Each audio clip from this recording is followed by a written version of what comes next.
very much for having me here. It's such a pleasure to be, amongst people that are prepared to fight for their country. And I really appreciate the opportunity to be here. A couple things I should clear up, really, before I start. First up, I'm not Milo. And neither, slightly more offensively, am I Milo's mother. And also, for the record, some people on the Democratic side of things say that I'm a crap Ellen DeGeneres. I'm not her either. Actually, I'm not even gay. I just have short hair. Those are two different things. I am a straight, white, conservative female with one husband and 3 children under 13. And where I come from, back in Blighty, that virtually makes me an endangered species. I'm on the extinction sort of list, the list of animals that are due for extinction. I'm up there with the black rhino. And he has an advantage because he's black. Black Lives Matter, people. In fact, the threat against me has become a little bit more real of late. I've been kind of under attack myself, I suppose, as so many of us have. Only last week, a lovely lady called Madia Haraha. If I got that wrong, I don't apologize. And her partner, they're British, of course.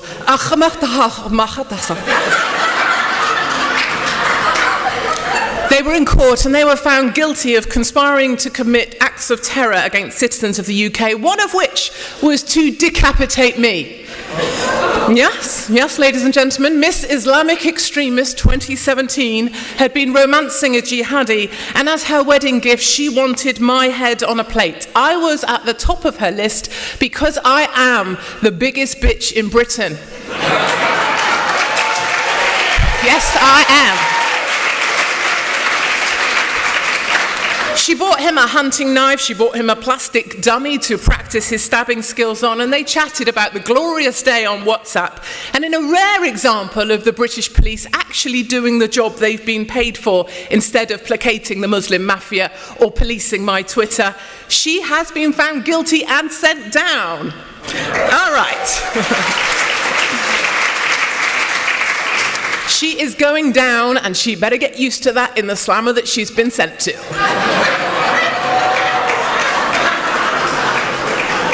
And I live to fight another day.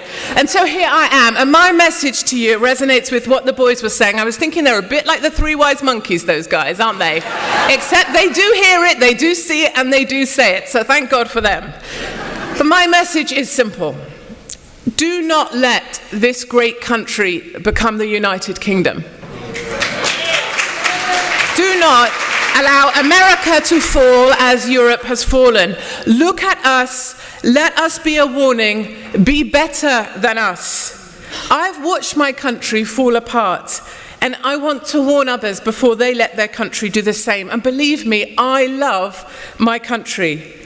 I'm not quick to talk it down. I was sponsored through university by the Intelligence Corps. I passed out of the Royal Military Academy Sandhurst to serve my country as an army officer. We went in as a troop of 32 girls. We came out as 8 more or less men. Oh yeah. It's still there, but doesn't work that much. And I wanted to become the first female general. My epilepsy put paid to that. It's why I have short hair too, actually. But it brought me to the media, and so my fight goes on. And this fight is real. The UK today is a place few of us recognise. I get letters and emails, really upsetting ones, from 60 and 70-year-olds struggling to make sense of the country they love. Like my mum and dad, they ask me, has the world gone mad? How is this all going to end up? Where does this stop? Some of them email me to say that they're glad they're old because they will be gone soon. And And they won't have to wait for the time they see their country fall. These are hard messages to read, and they're really hard messages to respond to. And believe me, I am wary of painting too depressing a picture. I have not come here to be part of the fear. I have not come here to talk my country down or to fail to see the good in Britain. But there are some blunt truths I believe it is my duty to tell.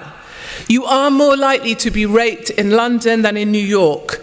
You are more likely to be attacked with acid from a guy on a moped in East London than in Islamabad. And when it comes to terror, the head of the UK MI5 said the risk is now impossible to contain or to control. Serving police officers in Muslim-controlled areas of the UK email me and allege that the local imam at the mosque is in charge of selecting the police officers he will allow to police his neighbourhood. In a relentless programme of appeasement by the establishment, they continually seem to put the lives of jihadi and the Muslim mafia ahead of the lives of our own daughters. And in the latest recruitment round for the police, white British males were excluded from the day's coaching in how to pass the recruitment day. If you were white and male, you could not go. If you were gay or ethnic or black or any other minority, then you could apply. And I have nothing against those people. But in the UK, discrimination against whites is institutionalised and systemic. I applied for a place for my husband just to see if he could get through. He's a male, vaguely, and he's white, and they said no. But without a minority card to play or a race card, you have no grounds for redress anymore in our country. The UK is now formed of two distinct territories. There is Londonistan and there is the rest of the UK. London and the rest of the UK. If you took Britain and spun it on its side, it is very much a baby America. London is Clinton. London is California, the bad bits, and all the good bits I see are here today. London is Bill de Blasio's New York, and he's an utter cockwomble if ever I met one. He may be tall, but he is the smallest man I know. And then there is a better place. There is a place called the rest of the UK. There is a place where hard-working Brits want to do a fair day's work for a fair day's pay. They want to look after their families. They want to love their country. They'll fight for their country. They support Trump. They voted Brexit. Occasionally we want to have a barbecue with our families, but we can't because it never stops bloody raining. That is a good place, and it's the place where I come from. It's the place where I put my lovely husband. It's the place I put my children, and it's the place that I live in. I live in a place called the rest of the UK. And here people have grown weary about speaking out because it's just not worth the hassle. There is mass silencing of the thoughts of Brexiteers, of us deplorables, considered racist or stupid or wrong. We're browbeaten into shutting up. But they're still there. And there's a quiet rumble of discontent at the state of Londonistan. And that quiet rumble is getting louder. Our win for Brexit was just like your win for Trump, which I went on CNN and called a week before it happened. And that went really well. And when we stand together, our voices are a low rumble that becomes an almighty thunder, and our voices are heard. The quiet rumblings turn into a roar, and we're not alone.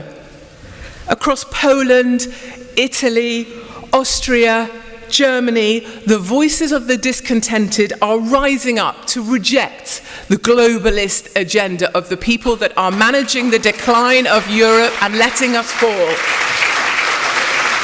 Sebastian Kurtz's People's Party, he is also better looking than the Canadian Justin Trudeau, so take that, you lame-ass piece of crap.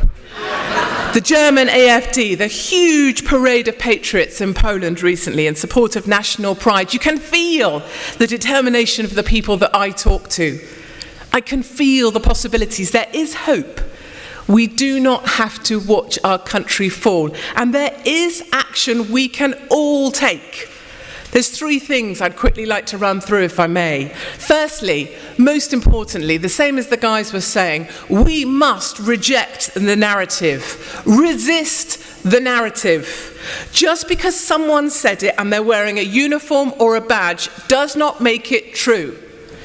When we're scared, a strong narrative can be reassuring, like when we're little and bad things happen and you run and you tell your teacher. And so too after terror. We look around for someone in a uniform to tell us what to do. These days in the UK, they say, run, hide, tell. My granddad fought in the war. These were not orders that he would recognise. And in the quiet calm of our streets, when the threat is neutralised and yet another terrorist is taken down, the media machine goes into action, and it's terrifying to observe. We stand united. We are not cowed. The terrorists will never win. Repeated over and over by the Muslim mayor, by the Prime Minister, by the Chief of Police. The mantra of multicultural acceptance. The same script. Everything, the same time, every time. We stand united. We are not cowed. We stand shoulder to shoulder. And the media run around with their cameras showing people drinking cups of tea like that's going to solve the problem. The real truth is not this fabrication. We do not stand united. Our daughters were left crumpled on the sidewalk, some lost limbs, some under a truck, like the images you had of those bikes strewn on the cycle path in New York of the Argentinians. We do not carry on as normal. Mothers and fathers are burying their daughters. A boy I know wrote to me, he's learning to use his legs again after they were blown apart at the Manchester attack. He does not carry on as normal. Others seem to carry on as normal because what's the alternative? What, hiding in your home? Is that defeat?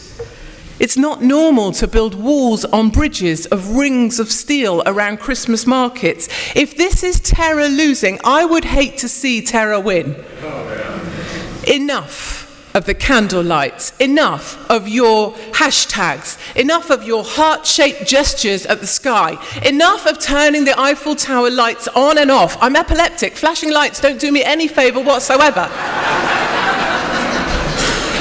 I wrote all this, in a column on Mail Online. I write for dailymail.com, and I went on Tucker Carlson. He did his best confused face, and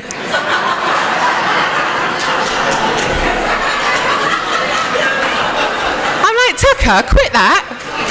Tucker, you're my mate. You do not have to put on a confused face just because we're on telly. And for the crime of this column, which was a précis of what I just said, I was reported to the British Metropolitan Police for hate crime and inciting violence against Muslims.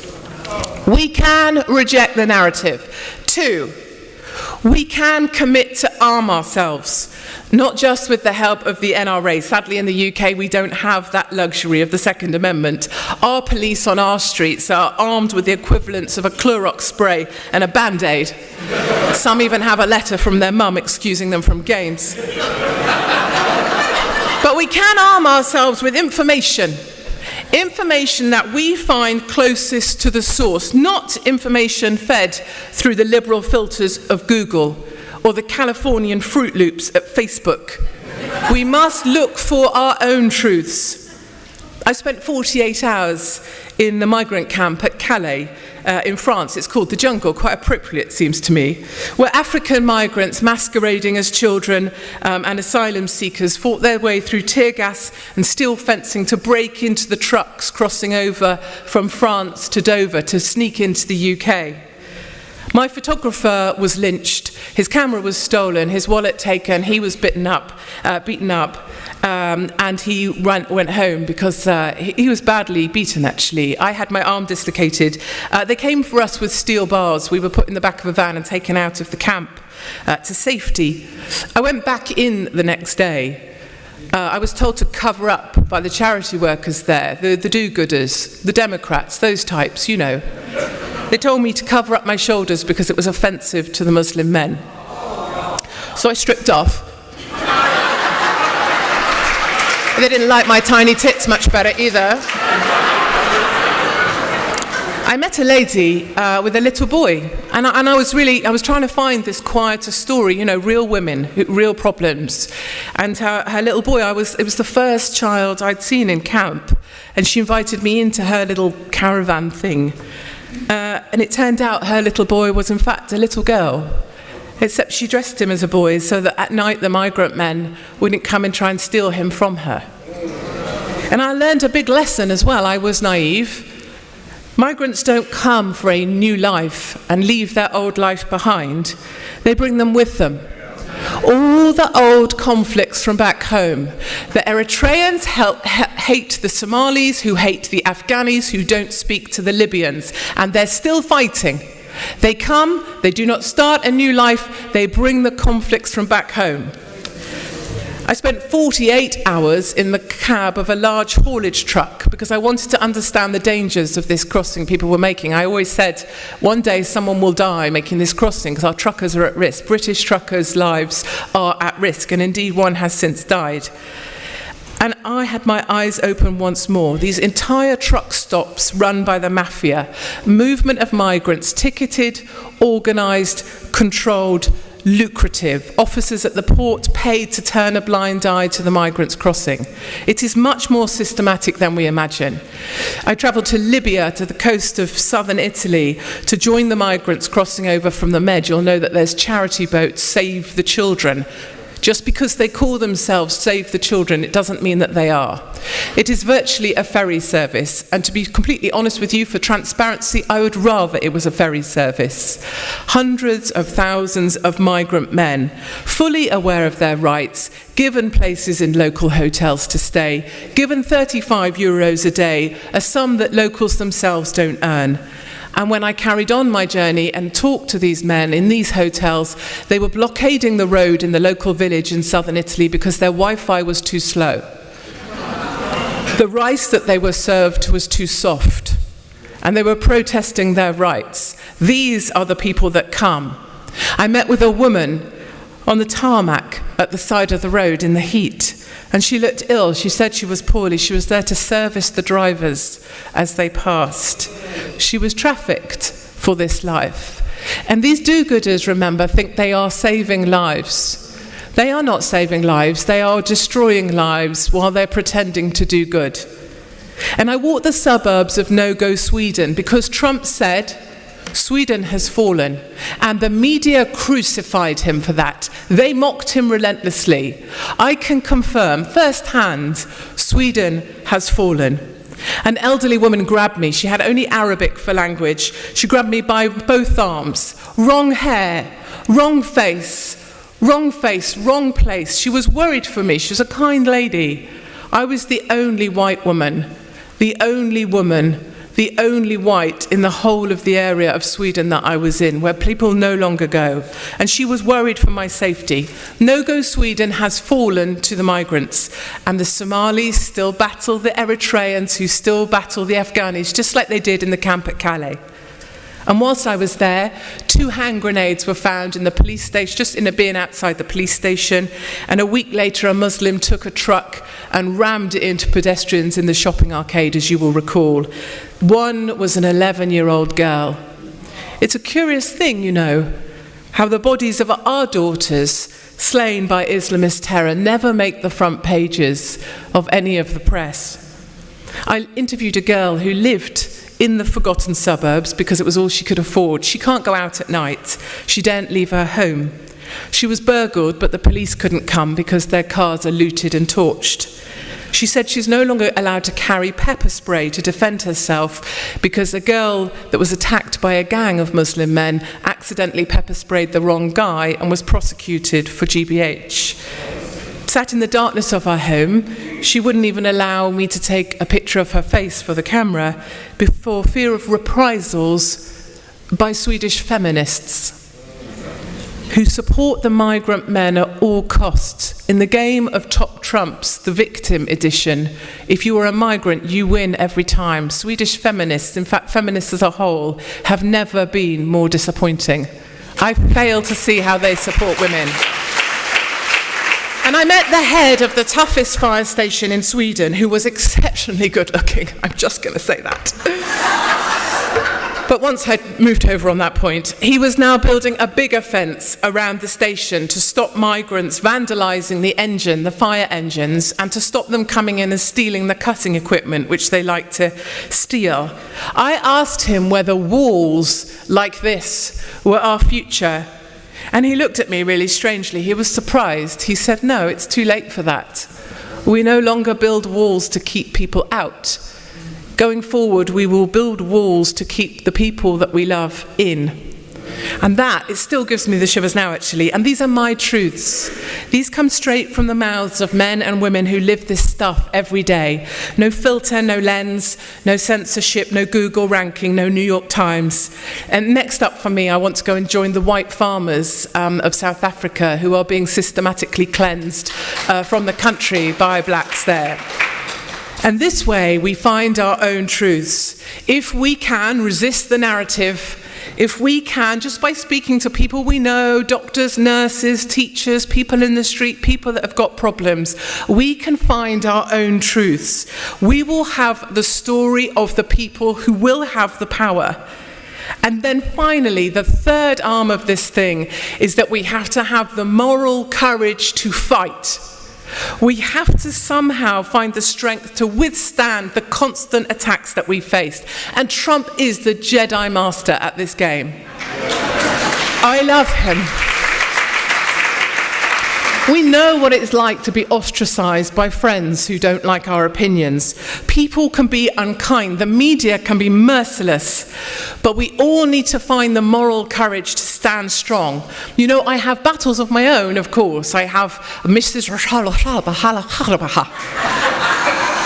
who see my head as a prize. I've got the pocket-sized Muslim mayor of Londonistan, who's about as useful as a chocolate teapot. There is a ruder version which involves a penis-flavoured lollipop, but I thought that wasn't correct for today. I have a Muslim mayor that I cannot stand. He's spent £1.7 million on an online hate police force to police my Twitter feed. I've been arrested for my writing. I was interviewed under caution by the Major Crime and Homicide Command for a column in a newspaper, and I was referred to the Crown Prosecution Service for my commentary on life because a complaint was made by the Society for Black Lawyers. I look forward to meeting the Society for White Lawyers one day.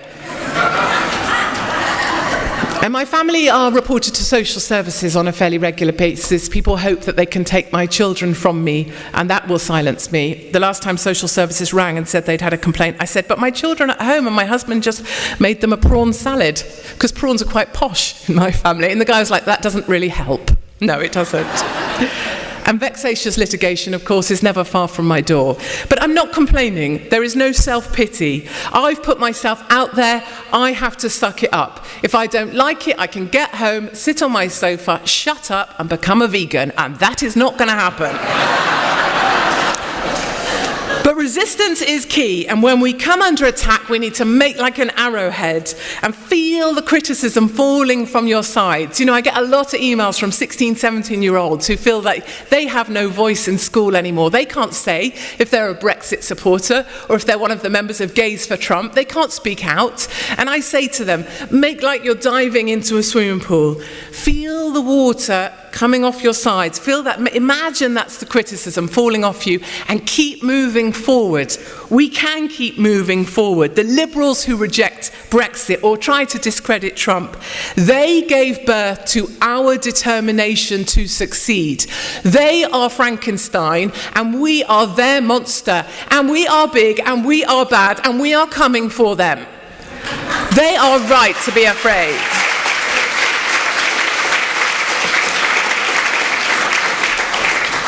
We can do this. Yes, we can. If only I was black, that would work so much better. We can commit to refuse the narrative. We can commit to arm ourselves with our truth, with no liberal filter. And we can commit to have the moral courage under attack to keep moving forward. This is our time. Do not become like Britain. Get furious and fight back. Thank you very much.